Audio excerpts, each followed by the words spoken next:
His Great Commission, his last words to his disciples before he departed into heaven, in recognition of and honor toward the many 50-year-plus members present this morning, I'd like to speak first about our own congregation, faithful followers right here in Alpena.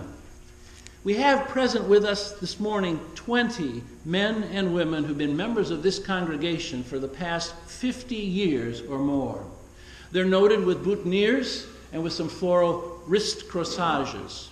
Now, that's 20 out of the 31 longtime members on our roster, and we are so proud of all of you, faithful, true, steady.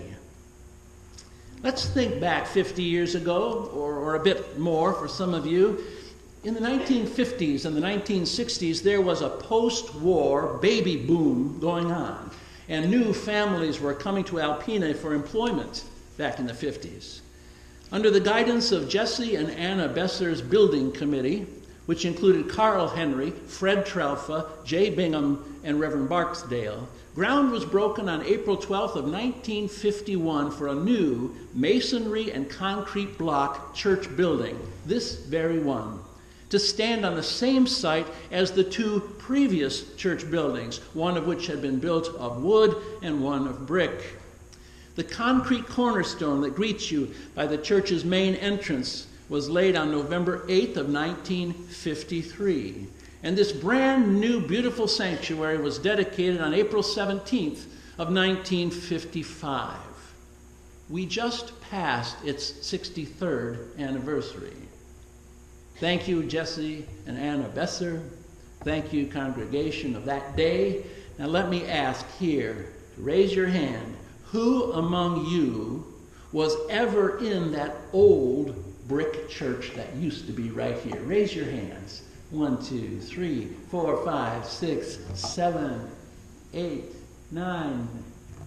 Okay, 10. Yeah. Edith says I was a baby in arms, but she was in that building. Back in those days, in addition to a booming Bird's Nest Sunday school and a substantial number of teenagers in our Pilgrim Fellowship youth group, which included Edith Rosenthaler Gerber, a confirmation classmate of Dave Zeller. So Dave Zeller is the only person who's joining technically the 50-year-plus members this year. But if you hadn't moved away to Connecticut and California and done that other stuff, you'd be in that group too, as would Jim McNeil and me next year.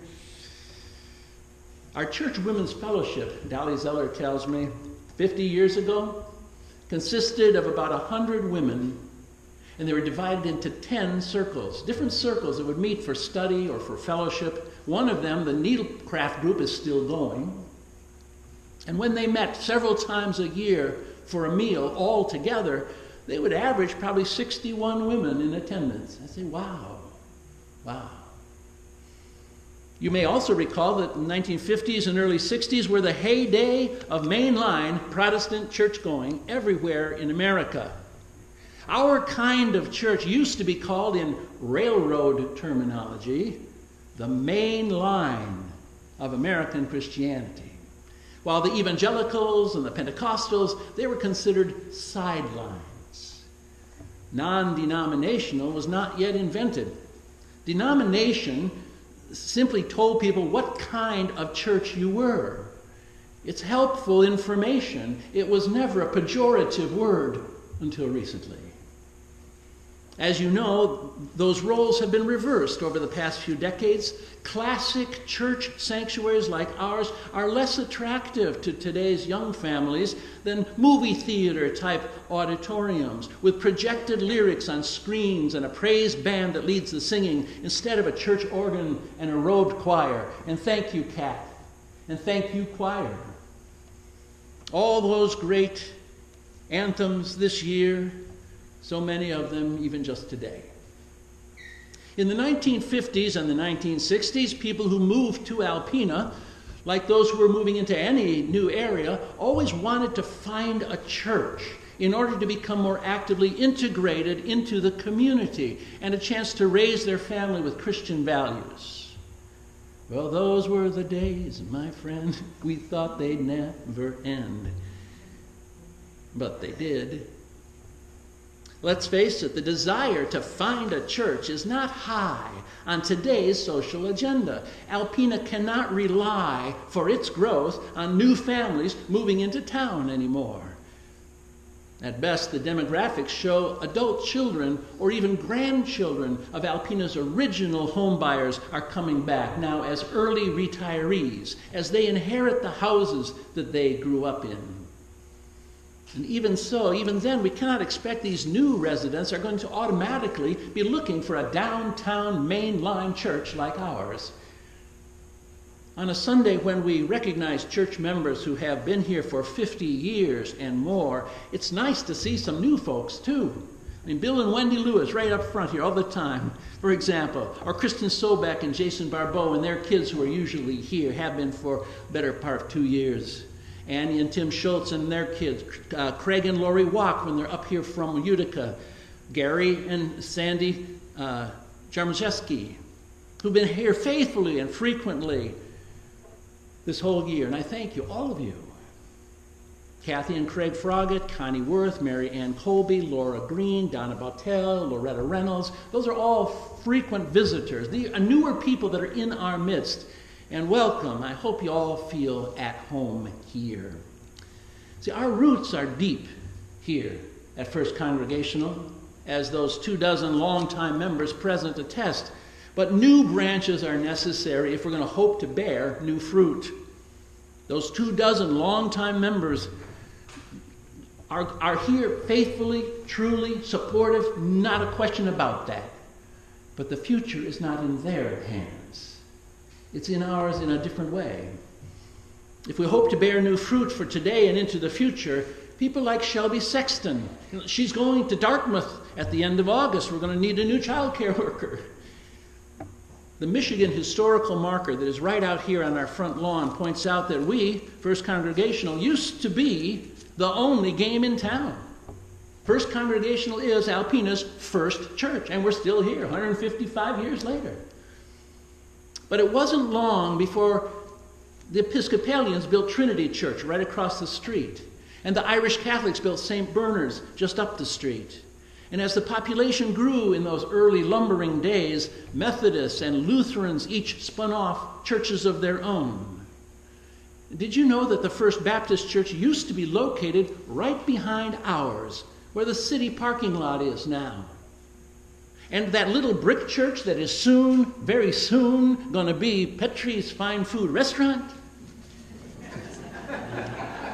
was first built by the Presbyterians when they got themselves organized. And then they later sold it to the Salvation Army. First Congregational served somewhat like a seedbed for other denominations to grow until they were strong enough to start their separate congregations. So I like to think of Alpena's first church as the mother church of all the churches. No wonder we do ecumenical things so readily, agreeably. Our motto says that they may all be one. Well, we are one in God's eyes. Every branch is related to the center trunk. Now, back in those days, and for the next century, well into the 1980s, people were church-going not only because they were Christian, but because it was their social hub. Churches were considered a place where you could raise a healthy family. Churches were places where you would actually do stuff. In those days, churches showed movies, held square dances and talent shows, brought in speakers, put on chicken dinners for the community, as well as held Bible studies and worship services. Those of you who have been members here for 50 years and more will remember how significant the relationships were among the church members. It was almost like it was one extended family of aunts and uncles and grandparents and good friends, neighbors. It was an intergenerational experience. We had elders and youngsters sitting together in the pews. They don't do that in school. You know, that everybody's separated out by their age group, by their cohort. Sometimes there were 2 or 3 generations, and I'm seeing here that Joan Sean is sitting next to Uncle Dick, Pat's brother. And then I see Ashley and Nancy are here. It's 2 generations. 3 generations. That was normal. Our active church members back then, as now, have helped make us who we are. And we have to look at one another and say, thank you. Thank you for being there. Thank you for influencing me. Thank you for helping us be who we are. Things have changed, haven't they? Oh yeah, some people still shop for a church that they can call home. And as I said a moment ago, we are so very fortunate when they give us a try. And the good news is most people who give us a try find out what we're like. They say, oh, those are nice people, and so they come back. But it makes us old-timers feel good to see new, younger families visiting us on a Sunday morning. We like to welcome newcomers to town. We do want to get to know them. And that's why we're hosting fellowship dinners, 6 to 8, on occasional Monday nights. The next get-together, Getting to Know You meal, is scheduled for June 18th. That's Monday, 1 week from tomorrow. There's a sign-up place for you in the hallway. There's room up in our hall for 48 people, and it's not a potluck. You're going to get a catered meal. You won't have to clean up afterwards. Caterers will clean up. Come and enjoy getting to know one another in a fun, informal way. See, we mean it when we say at the start of every worship service, whoever you are, wherever you are on your life's journey, you are welcome here.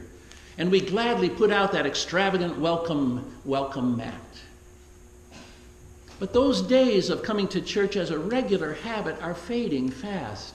The time may come when we're going to actually actively have to tell people that we're here and tell them what kind of church we are. For even though we have been here for 156 years, people don't necessarily know anymore what congregational means. Since we're in the 1st Congressional District of Michigan,